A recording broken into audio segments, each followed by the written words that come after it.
Now, coming to you live from atop the Lavender Town Radio Tower, it's the one, the only, PUCL Podcast.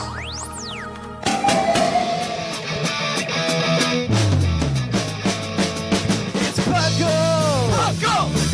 It's PUCL! PUCL! Pokemon Underground Champions League, oh yeah! PUCL! PUCL!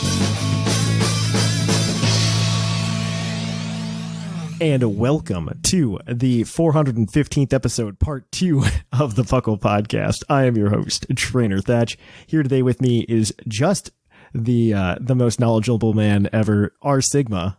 Hello. And we are here to bring you our review of Pokemon Sword and Shield. And this is a bit different than our typical episodes because for those of you who are unaware, we're PUCL, the Pokemon Underground Champions League, a nonsensical name we made up in 2007. We talk everything Pokemon from the video game to the trading card game, and obviously it's video game season. And so we're talking about Sword and Shield today. And yesterday we had an episode that was more spoiler-free. It only went up to the 4th badge in Sword and Shield. Today, Sigma and I are going to break it down. We're going to go into the first 8 badges. All the way up until that point before you go and you battle whatever elite something. Yeah, we'll go up to the end of the 8th badge when we get yes. all the stuff in the wild area unlocked. Because this is just kind of us to talk about what's going on in the game and how we feel about it and our impressions. And so we have a nice little outline, and we're just going to go through each part. And so I think the first thing we're going to break down. So welcome to the show again if you're new. Welcome back if you're old. You probably found us new this week, actually. And so we definitely have different programming. We will be back to normal next week. There's going to also be another episode out tomorrow that's going to go full spoilers for you. So go ahead and listen to that if you want full spoilers. And those guys are probably going to freak out about certain Pokemon and stuff like that. So, I mean, you can get all of the Pokemon before or after. That is true. Before the AGM. So we don't have anything off limits. That's true. That's true. We have nothing off limits except for I guess the legendaries to an extent.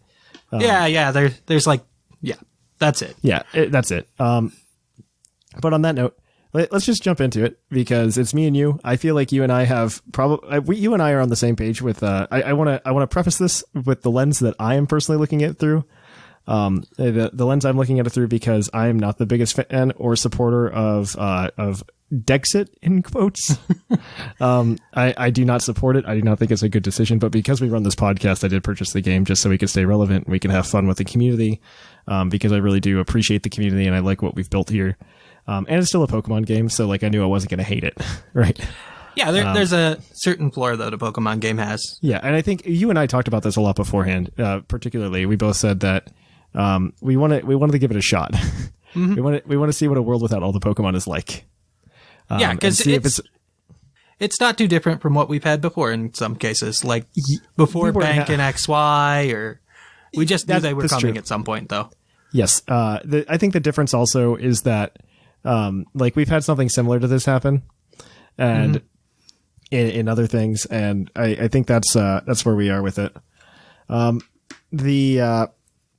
So let's go ahead and just break it down.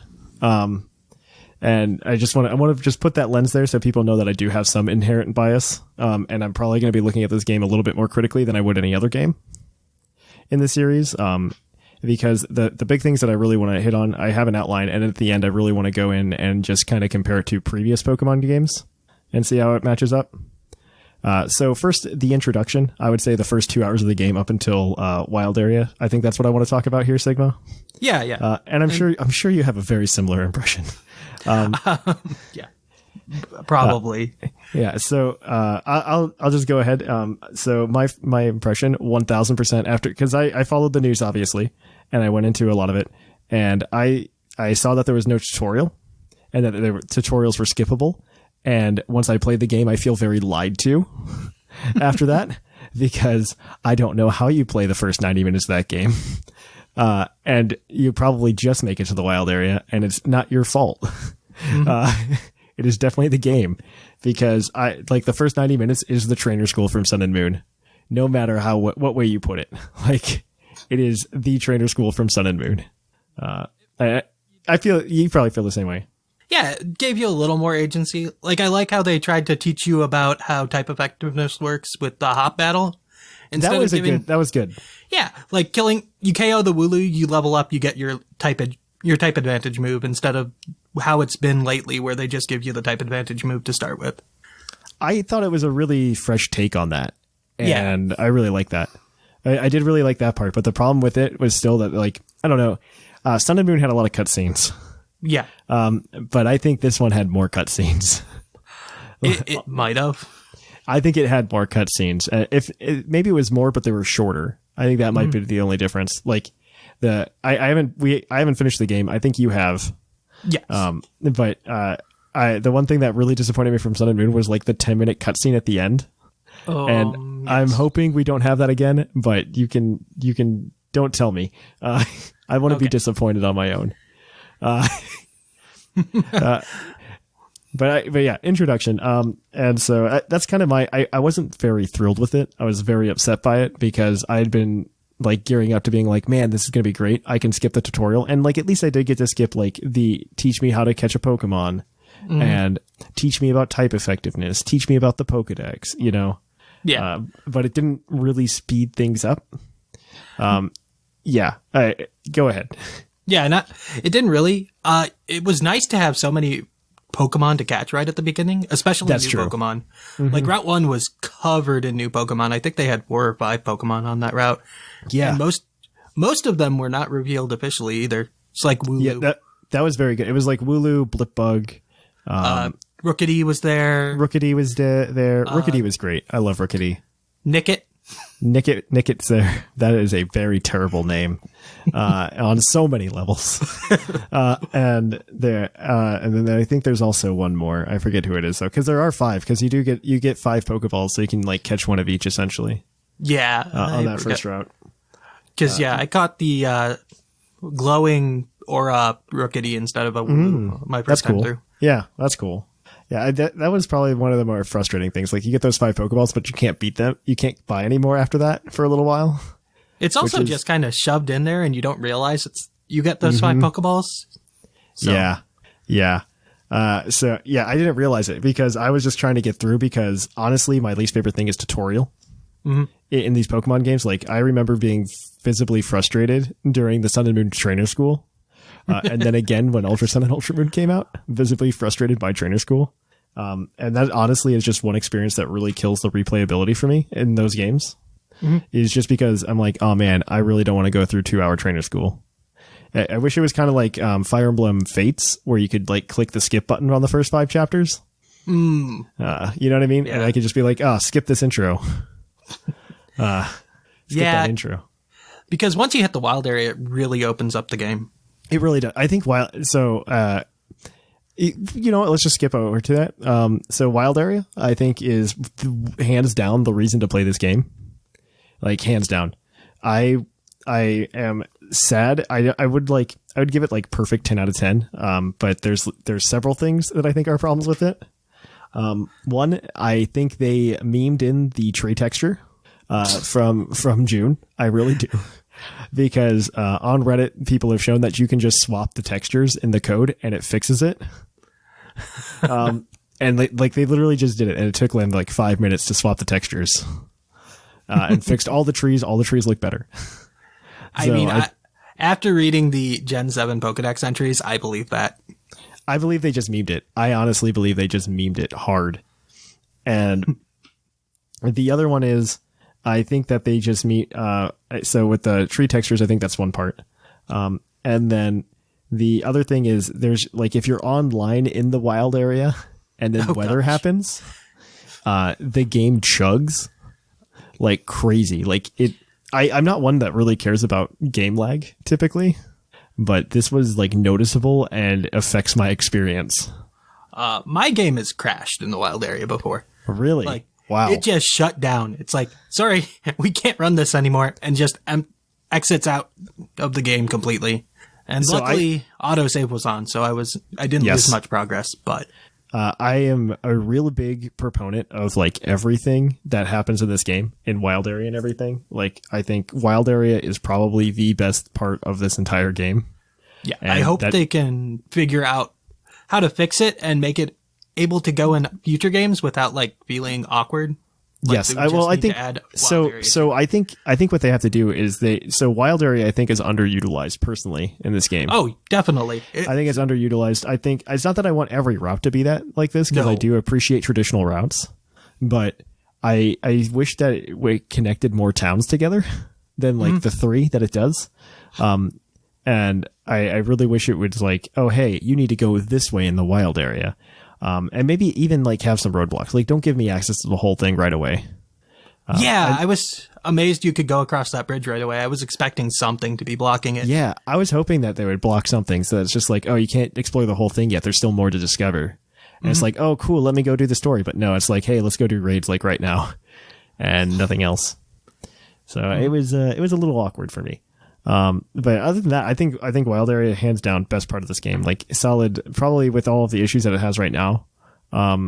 Just like because it's just gameplay wise, and like I think seeing the Pokemon in person, I'm not sure what the longevity of this is going to be. Mostly because after you play the game a little bit, the wild area does seem kind of small. Kind of, yeah. And you do realize that after a little bit. Like I've already started to realize it, but at the same time, I haven't caught everything there yet, and I haven't really spent a lot of time there raiding yet. And yeah, I mean, after a while, it's probably gonna be like, okay, this is kind of small. The novelty's kind of worn off. I've already caught you, Ghastly. I've already caught you, Steelix. You know, the other thing that does bother me, and I'm sure you've noticed this, is that particular Pokemon have particular spawn points. Yes, and it's all weather based too, so you have to wait a day. For instance, they have some soft exclusives in this game. So like Growlithe, you can't easily find when you're playing Pokemon Sword, but today, for instance, it was sunny in an area Growlithe spawned. So my Pokedex is like, hey, you should go catch a Growlithe, and I was happy. Yeah, it's weird. It's really weird. And it's but you notice like things like Lucario and Snorlax are always kind of spawn in the same place, and you start to notice this after a while. Yeah, well, once you get all 8 badges, then a bunch of third stage evolutions show up on the map too once per day. That's true. That is true. So like you'll find Gengar, Dusknoir. I think you find those earlier anyway too, but Serena shows up, Grimmsnarl will show up, so... Yes, absolutely. And they also level everything up to 60 once you hit 8 badges as well. So I think this is pretty good though. Like I think, like I said, this is the highlight of the game. Oh yeah. It's a great it was a great little test to show everyone. Yeah, you can continue this, work on this, figure out how to make this into your next game. The only thing is, like, I really like raids. I think raids, and I said this like way before. I don't know if anybody remembers this, but like way before raids were announced in Sword and Shield, I said the next way they take Pokemon to the next level is they offer a co-op experience. And my model was a little bit different because I was like, hey, we could do like bud crunching contests together or something like that. Yeah. I think this is definitely a step in that direction, and I think it's actually really, really cool. So I don't know. I'm a big fan. I am a really, really big fan. Yeah. But I hope it doesn't disappear next gen because Dynamax is a gimmick. I do wish that they'd figure out like better online though, because the passcodes are annoying. I think the passcodes are annoying. I really wish there was a way just so you could set everything already to friends only. Like yes. I'm only spitting out to friends. I understand what they're trying to go for. They're trying to go for like a more PSS type route, but even PSS had like a column for friends and a column for not friends. Yeah. And I think that needs to be established. Obviously they're not going to fix it now. Right. It's a little bit too in, but too just late. Going forward, it's like, I wish they would. It's a step up from Let's Go. I'm not sure if it's a step up from Festival Plaza just because it's so hard to find your friends if you want to battle or trade. I don't think it's terrible. I think right now the servers are probably chugging. And I'd give it like a month, you know? Yeah. Wait for the hype to die down because our experience is over launch weekend, which is going to be the heaviest time for the servers. Because we were trying to set up trades and oh my goodness, it's very hard to right now. It gets sniped and yeah. Yeah. I mean, I had that issue when I was trying to trade with Claude. He was trying to give me a leak. So like with that, when that happened, like I set up a very particular code. It wasn't like an easy code. And then I got connected to somebody else. I believe that. I think that's probably the most, I mean, I understand why they did it because honestly, I think they're trying to navigate around friend codes. personally, because friend codes are, to this day, and still always will be, the most annoying part of any Nintendo console. Because it's just really frustrating to have to enter in a 12-digit number for your friends. Mm-hmm. Like, I realized that my name wasn't on the PUCL Switch sheet for the longest time until this weekend, and I'm like, man, there's like 50 people, and I have to sit here and type in 50 12-digit numbers. At least it's a one-way code this time, and not both That's people true. Having to fill it in. That is true. At least that happened. But, like, I mean, come on, guys. Like, Xbox had this figured out with gamer tags. Yes. Like, we can do it again with Nintendo IDs. Like, you even have us do it with Nintendo IDs, which I think makes it worse. Yeah, and they upped the friend count to 300, I believe, too. So. Yes, which is nice. Oh my gosh, is that nice? Considering the 100 on DS, I was deleting people. Yes, I think from here we should just talk about starters, because I don't know if they got to it on the last one, but I think they all picked Sobble. Well, they all picked Sobble. I don't care about that, but I don't know if they all got to their final evolutions by Gym 4. You probably do by Gym 4, honestly, but I don't want to speak for them because I know a few of them. So, well, I know all of them, but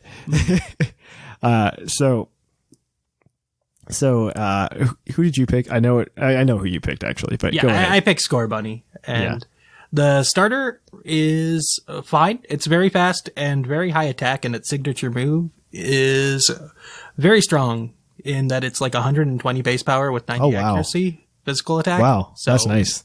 Yeah, it lucked out on its signature move.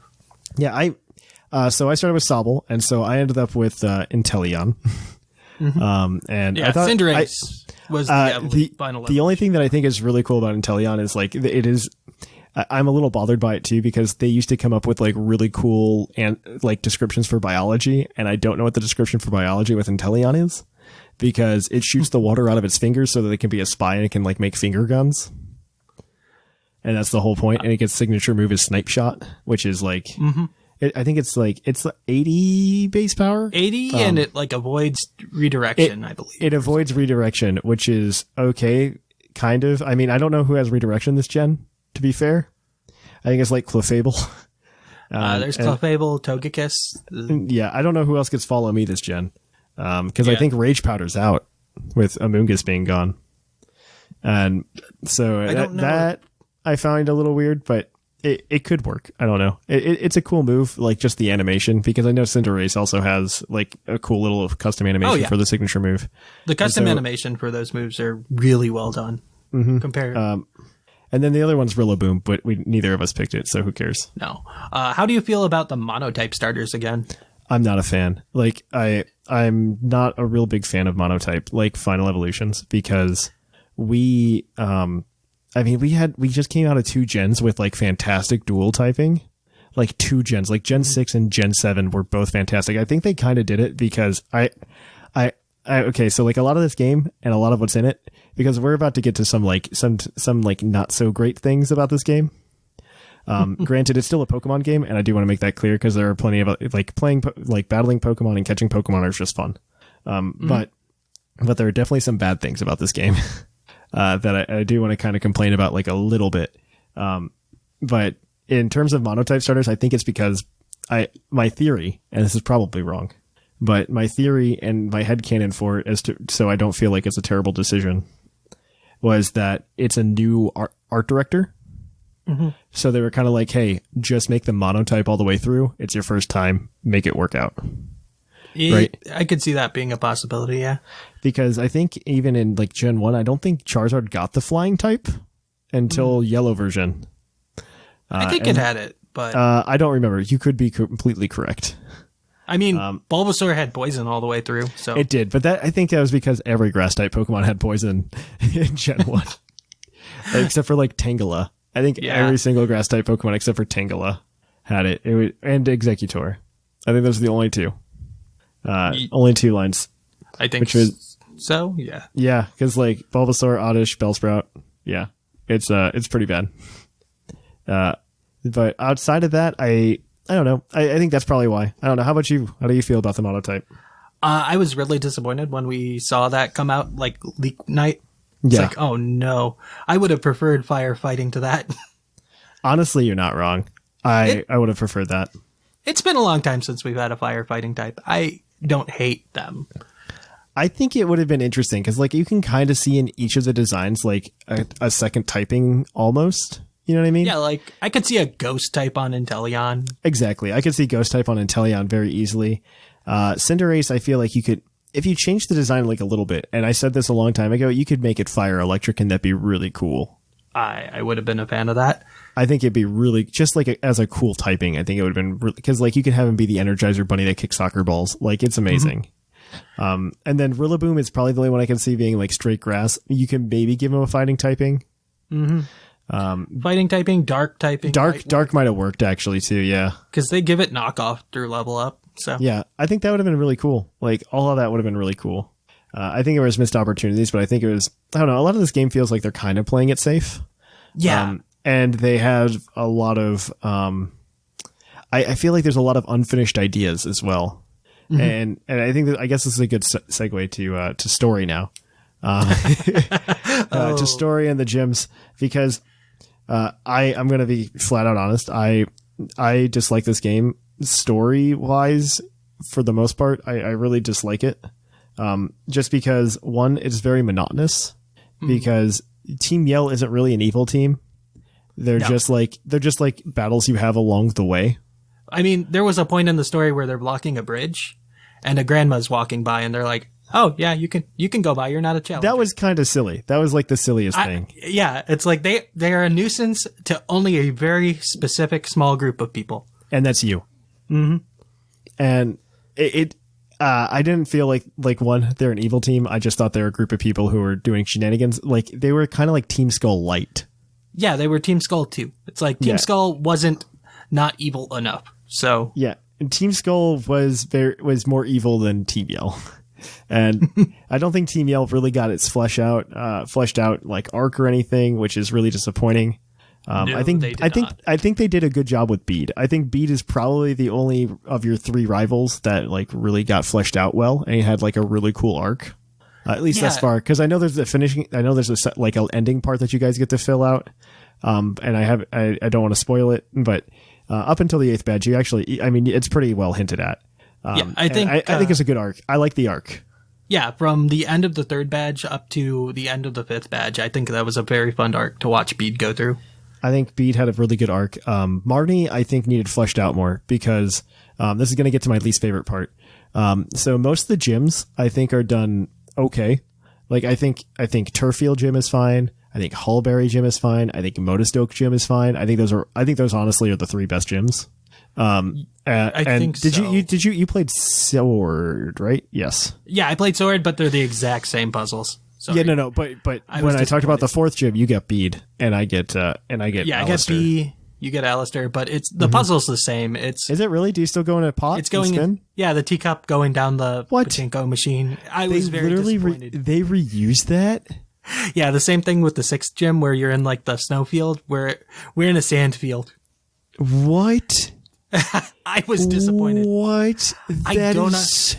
That's so, oh my gosh, I didn't know that until just now. I am so disappointed, because I thought they'd at least have different gym challenges, especially after seeing Alistair's.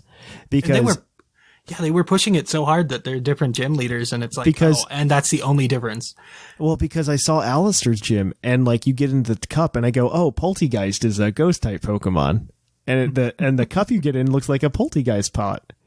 And I was just like, oh, that's really cute. I can't wait to do like my replay of Sword and like see what's different. And now you've just ruined my day. Yeah, they changed the coloring, and wow. Oh my gosh, I am blown away. I can kind of understand the ground and ice typing. In Silchester. Yeah. Oh yeah, rock. Yeah, it's rock. You can tell which ones actually have gyms very easily by like going to try to buy the gym uniforms. And when you go there and you try to buy it, and it shows you what types are which. First of all, I think this is another missed opportunity that I like that they give you little gym badges that fill in a ring, because it's different. But I also miss my traditional gym badges that I can like collect in a case and like put on my wall in my room when I buy the official replicas. Because they like each gym has that symbol. Yeah. That would make a badge, but it's not that. But they put that symbol on all of the jerseys. And when you go buy the jerseys that aren't in the game, the other 10 types. You can tell that fighting and rock have gyms in sword, because if you look at those have like those fleshed out, like these are gym badges symbols, and everything else just doesn't have that.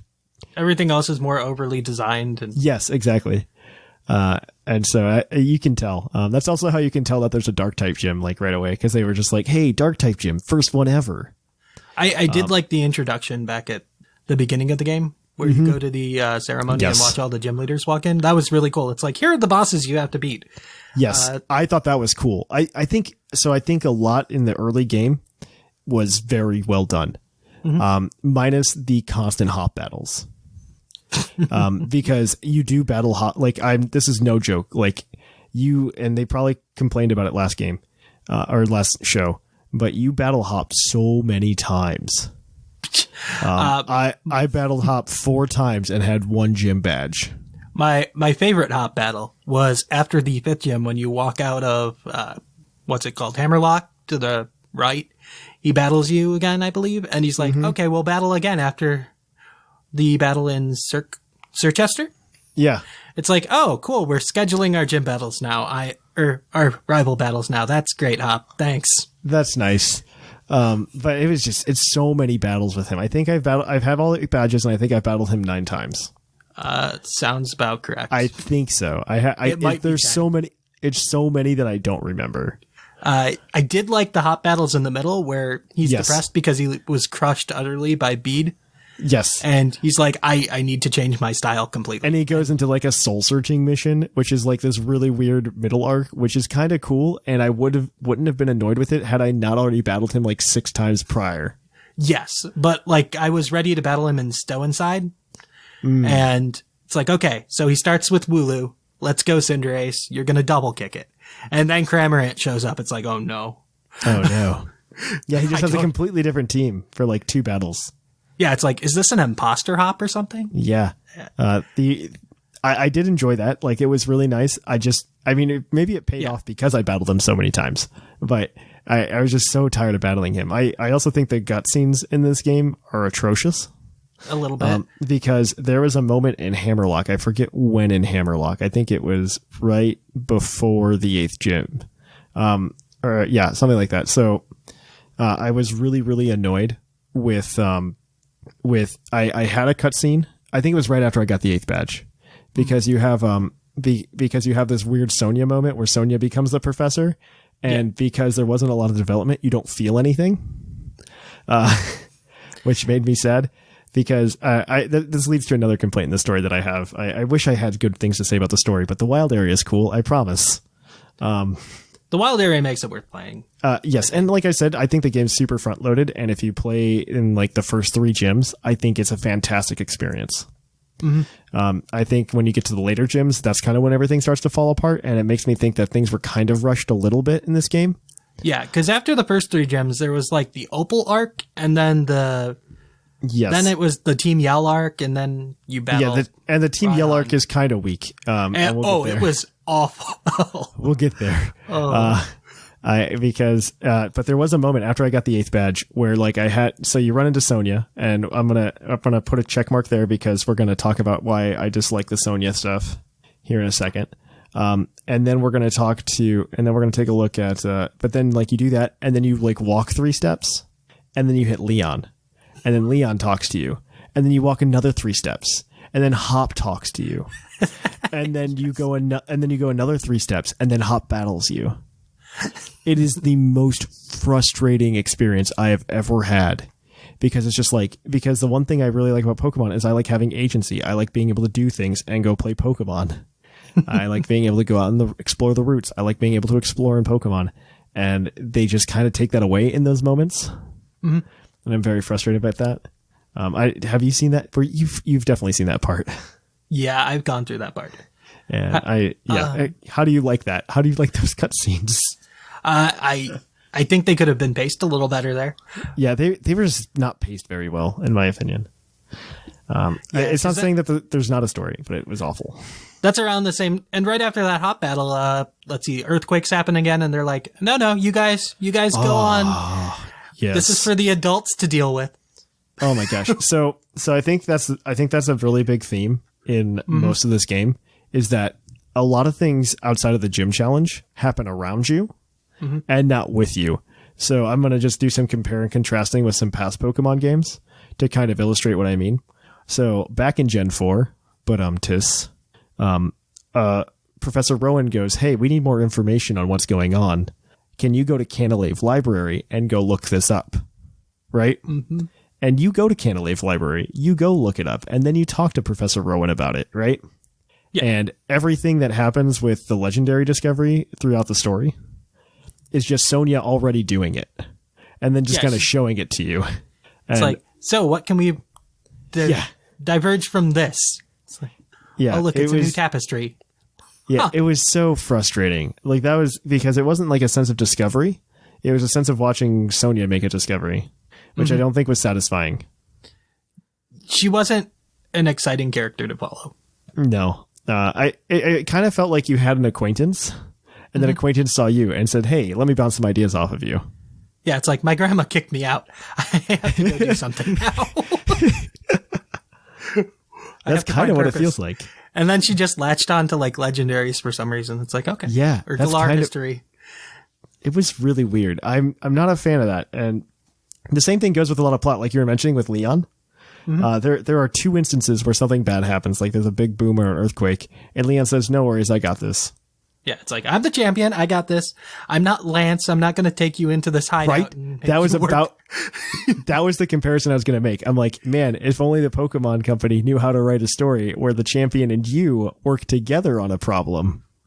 Or when Steven joins you going in through the Moss Deep Space Center in Emerald. Yeah, when that happens, or when, I don't know. Cynthia. Yeah, oh my gosh, it happens. And this time they're just like, nope, not going to happen. You're on your gym challenge. Yeah. You were just waiting to be to join Leon to do something. And it's like, no, you go to your gyms. You need to go do that. It's like, oh, yeah, okay. I didn't like that. I really didn't like that. I really wish we could have participated in some plot outside of the gyms. I think that's the one thing, like, it's all leading up to like a particular person who's definitely probably the bad guy. And I really wish there were more encounters where like that was kind of hinted at a little bit more. You know what I mean? Like, yeah, we had Lysander in Gen 6 where he's just like, I want to change the world. And is non-specific about it at all times. It's like, yeah. And you're just like, okay, you're the bad guy. But like, I don't know. Like, the thing that really frustrates me is like, if you look at like X and Y, we even got like that aside at the Pokeball factory. And we don't have anything like that. That didn't happen. It was just gym to gym to gym. And you don't get to go explore and like see anything that has like a rich culture. Like, we even got that in, I think Sun and Moon did a really good job of tying that all in together with the trials. It did. And they also had the library too, if you wanted to explore a little more. Yeah, there was just like no exploration outside of like do a gym battle or discover some kind of plot. And I think that's like, it's not that there's a lack of dungeon. It's just that there's a lack of B plot. You know what I mean? Divergence. Yes. The most of the game is route, gym, route, especially in the later game. Especially in the later game. Like, it takes forever to get to the first gym, but once you're there, you get into the pattern of route, gym, and it's like, oh, okay. It's pretty bleh. I will say that it is very bleh. And yeah, I don't know. So if I go gym by gym, the first three were fine. They're your standard, like, hey, fire, water, grass, that you're on Akala Island. There you go. The mini games are fun. Yeah. Yes. You get to go on. They had good challenges. I really liked them. Yeah, they were well put together challenges. I really wish. I wish gym challenge too. Yeah, I wish that you could replay those a lot. But you can't. Kind of like how they did with Sophocles' challenge with the Bugs and Ultra Sun and Moon. It's like, here's harder modes. You can play them. It's like, oh, cool. Yeah, I wish that we could play them some more, but unfortunately we can't. And so I think all that's really cool. I think 4th gym, 5th gym, 6th gym are all okay. They're pretty standard affair. I liked Opal's quizzes just because they throw you off with the first question. It's like, what's Fairy's weakness? Steel or poison? It's like, oh, okay. And then the next one's like, what was the last trainer you battled's name? It's like, oh no. And then it gives you Teresa with 2 different spellings. It's like, oh no. Yep. It was pretty bad. It was, what's my age? 16 or 88? And the answer is obviously 88, but she still gets mad at you for answering that. Yeah, you say 16, it's like, well, that's nice of you, and buffs your stats. And you say 88, it's like, I thought that, you don't that need was to be probably, so blunt. I think that was probably that one and the Hammerlock gym were both my favorite gyms out of this, because the Hammerlock gym it is double battles. And I thought that was really interesting. We haven't really had that before outside of Lisa and Tate, and it was done poorly. There was no strategy between them. It's like, here's a Soul Rock and Lavender. Yeah, and this one was like planned. Like this guy was just like, yeah, I have a strategy. Let's go. Yeah, it's like, my gym trainers are all weather types, and I'm a weather type too. Yeah, it was. I only have 2 dragons on my 4 Pokemon team. At the same time, I was just like, is this an advertisement for VGC? That's how I took it too, just because it feels like they're taking so much single player out of the post game and saying PvP is where you need to go. And it's like, this is your test of VGC. Yes. This is where you should head after you're done with this game. That's what it really feels like. And then I think like if you've played the game, and I know you have, but if somebody's listening to this and they haven't played the game, I think the biggest disappointment out of the whole thing is just Spike Move. A little bit, yeah. I read the reviews and I did not believe it when I read the reviews because like Eurogamer wrote like this really scathing review about how this game was like empty and soulless, and I thought the guy went a little overboard. And then you get to Spike Myth. And then you get the Spike Myth and you're just like, oh, and like it's got this really cool Marnie plot, but like Marnie wasn't built up for it. Mm-hmm. And then you go into Spike Myth and it's just like, oh, go in the Pokemon Center. And the entire time I'm like, oh, cool, Po-Town 2. Let's do it.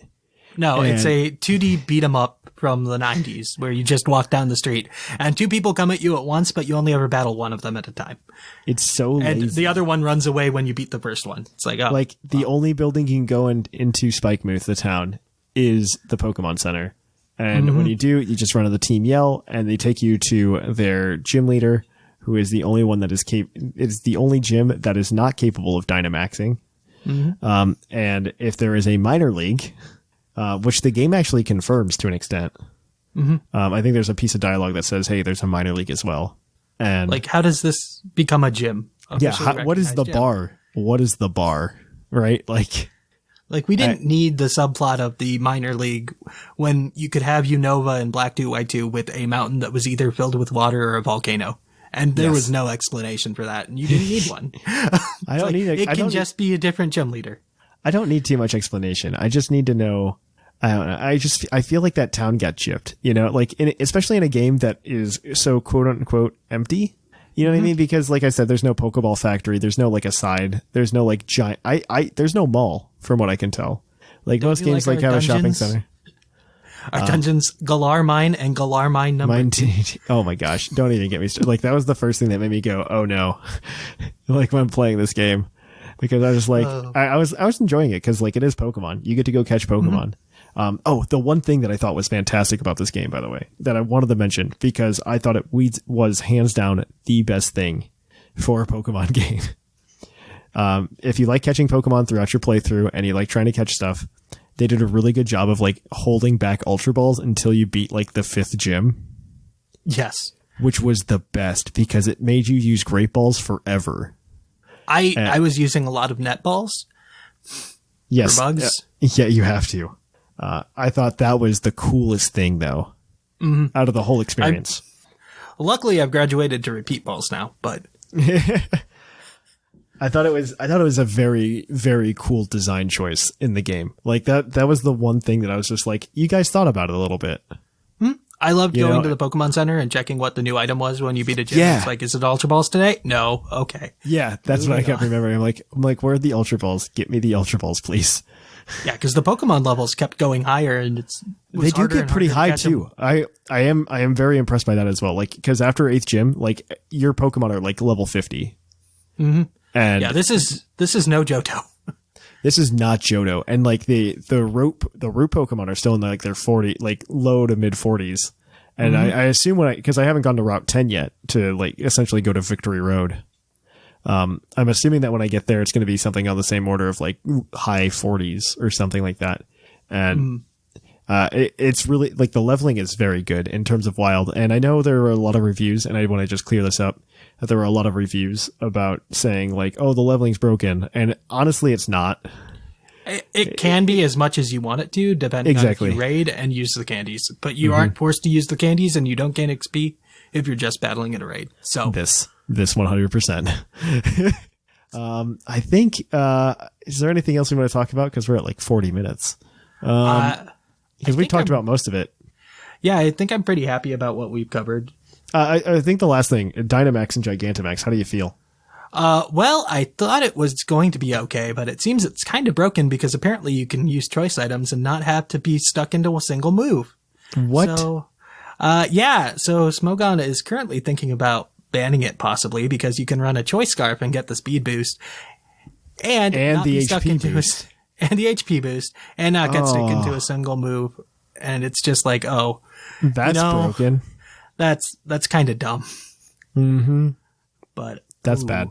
Also, I'm disappointed in Gigantamax because it does nothing else to stats apart from the HP. And really? Yeah. And it just gives the secondary effects to moves. So you just get Gmax. It's pretty much like, here's your Z crystal.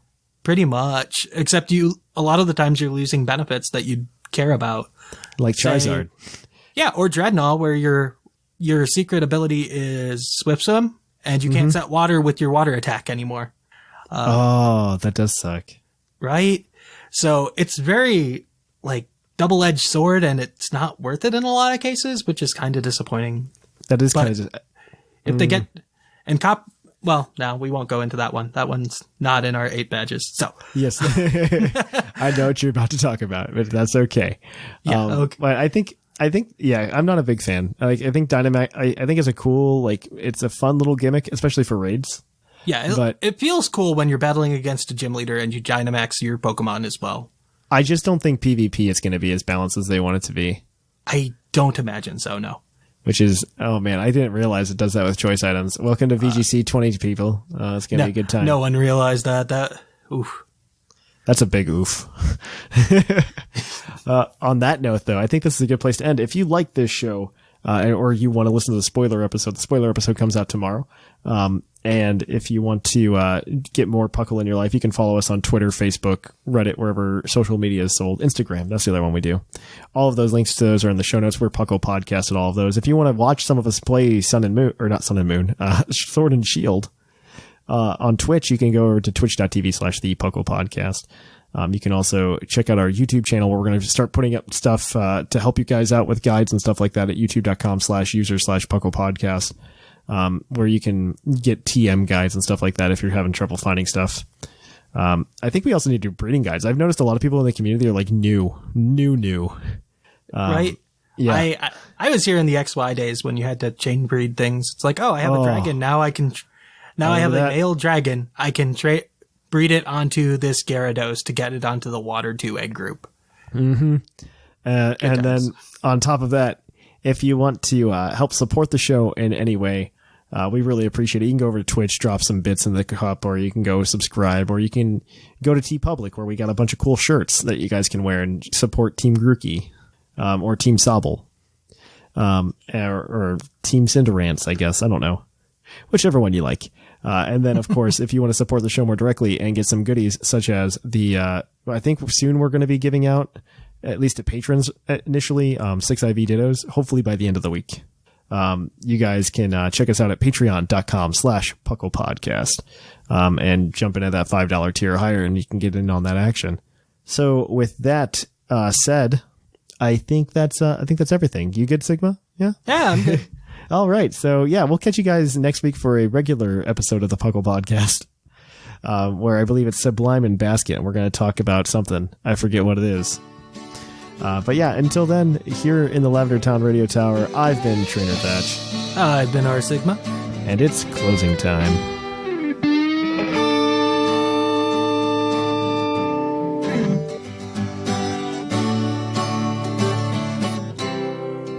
It's closing time in Lavender Town.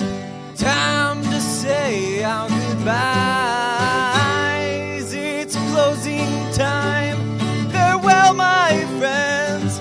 I'll catch you on the flip side.